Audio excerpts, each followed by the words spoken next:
Luto ako guys ng ginisang sayote. Ang ipang sasahog ko yung chicken skin.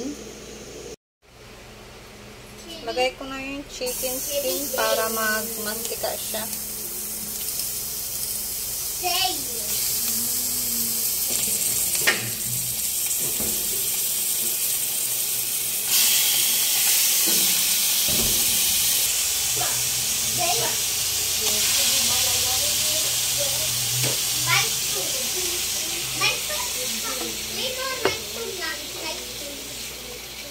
Hindi na ako naglagay ng mantika, guys.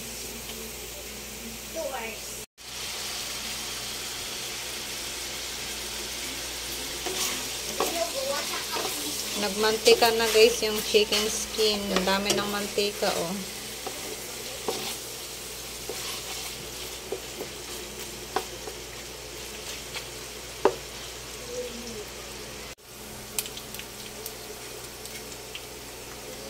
Ayan na guys yung balat ng 1 kilo. Sobrang daming mantika, oh. Pag nagluluto kasi ako ng ulam ng mga bata, fried chicken, tinatanggalan ko ng balat. Ayan, oh, ang dami.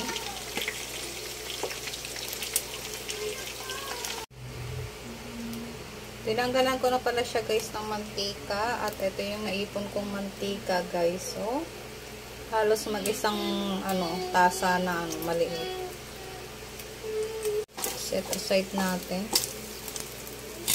Dumikit na siya.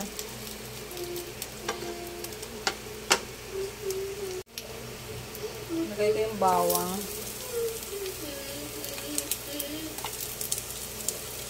Luya. Sibuyas.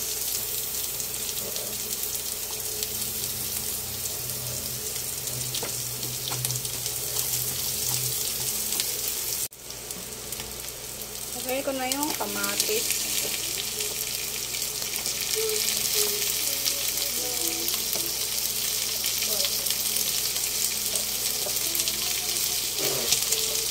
At saka yung sili.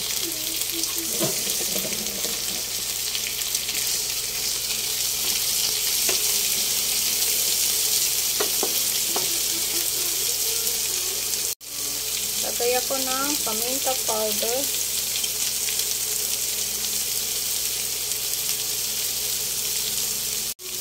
Konting asin.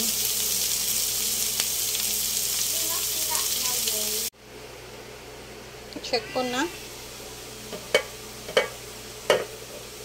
Ayan na guys, kumatas na yung kamatis, kaya natanggal na yung dikit na mga balat.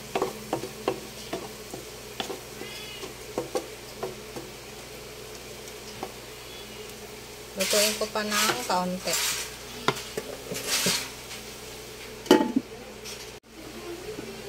Check na natin guys. Ayan, okay na yan. Lagay ko na yung sayote. Sayote recipe ang ating ulam for today's video.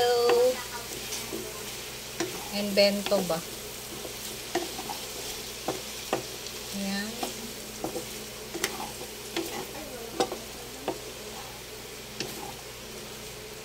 Yan lang ang available sa aming wrap.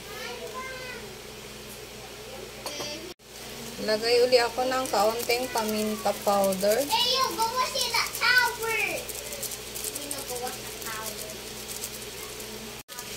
Kaunting magic sarap.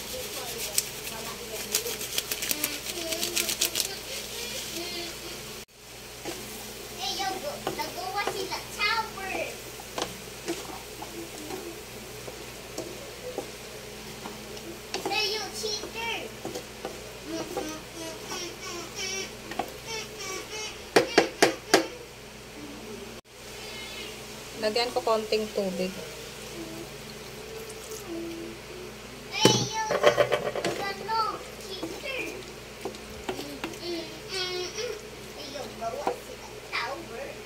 Tapos, takpan ulit natin. Check na natin. Ayan na ang ating ulam. Sayote recipe na may chicken skin. Siyempre, hindi mawawala ang tikiman time. Yung chicken skin, guys, hindi ko yan binili.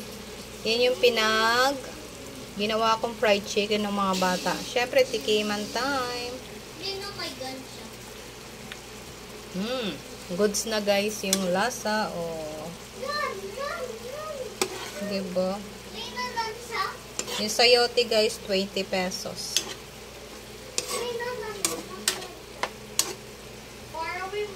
Kulang na lang kanin. Isang kalderong kanin. Taob niyan mamaya.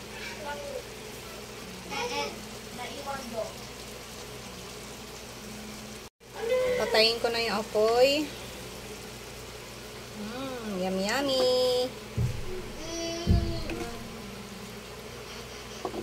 Yan ang ating ulam ngayon.